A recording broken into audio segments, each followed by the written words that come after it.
And so Allah, when we say La ilaha illallah, there are two things happening here. The first is called nefi, which is a negation. And the second is called ithbat, which is an affirmation.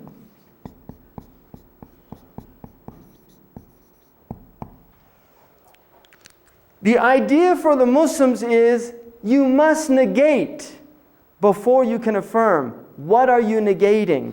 You are negating everything other than Allah. And this is the idea where reality is related to this word al-haq, the real. In other words, the Muslims say, and the nice thing about Arabic, and one of the many nice things, is it does not have the verb to be.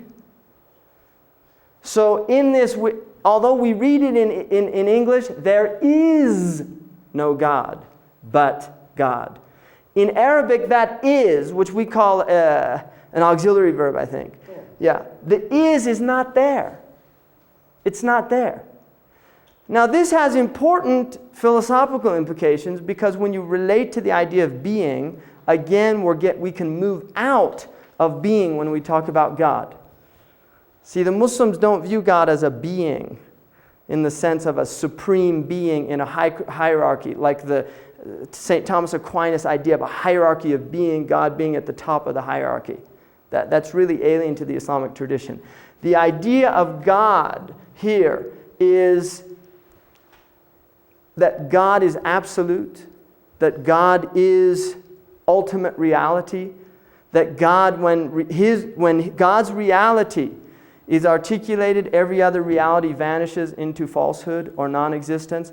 This is utter transcendence, in the sense that when we talk about God at one level in the Islamic tradition, we are talking about the radical other. We are talking about that which has no association with anything created. That when we even compare the created to this reality, creation in a sense disappears. Creation has a type of unreality.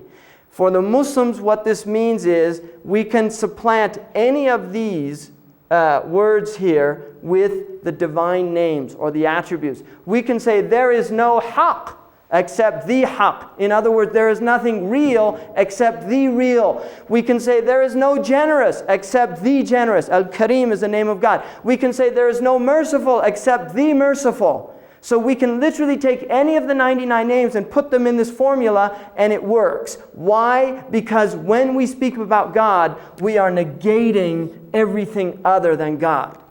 And this relates to God's absolute greatness, the magnificence of God. Philosophically, it seems like you're saying God is other, but what about God's immanence?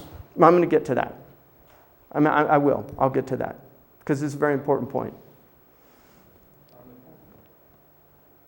So when we negate, what we are saying is La ilaha, La ilaha, La ilaha, La ilaha, La ilaha. The sun, La ilaha. The moon, La ilaha. The stars, La ilaha. All of this, La ilaha. There is nothing that I can see, that I can conceive, that I can point to, except that I have to say La ilaha.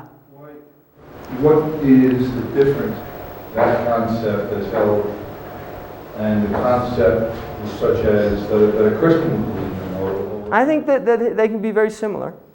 I think many Christians will believe this. In fact, the Muslims believe that this is almost really, it's a universal understanding. Right? The Muslims would believe that La ilaha is a universal understanding. But it's quite radical in its implications, and I'm going to get to that related to Tawheed and how this translates into the world, how we behave and act in the world. When we say illallah, this is the affirmation. So negation precedes affirmation in the Islamic tradition. Negation precedes affirmation. We have to negate other before we can affirm what is real or what is true. All right? Now,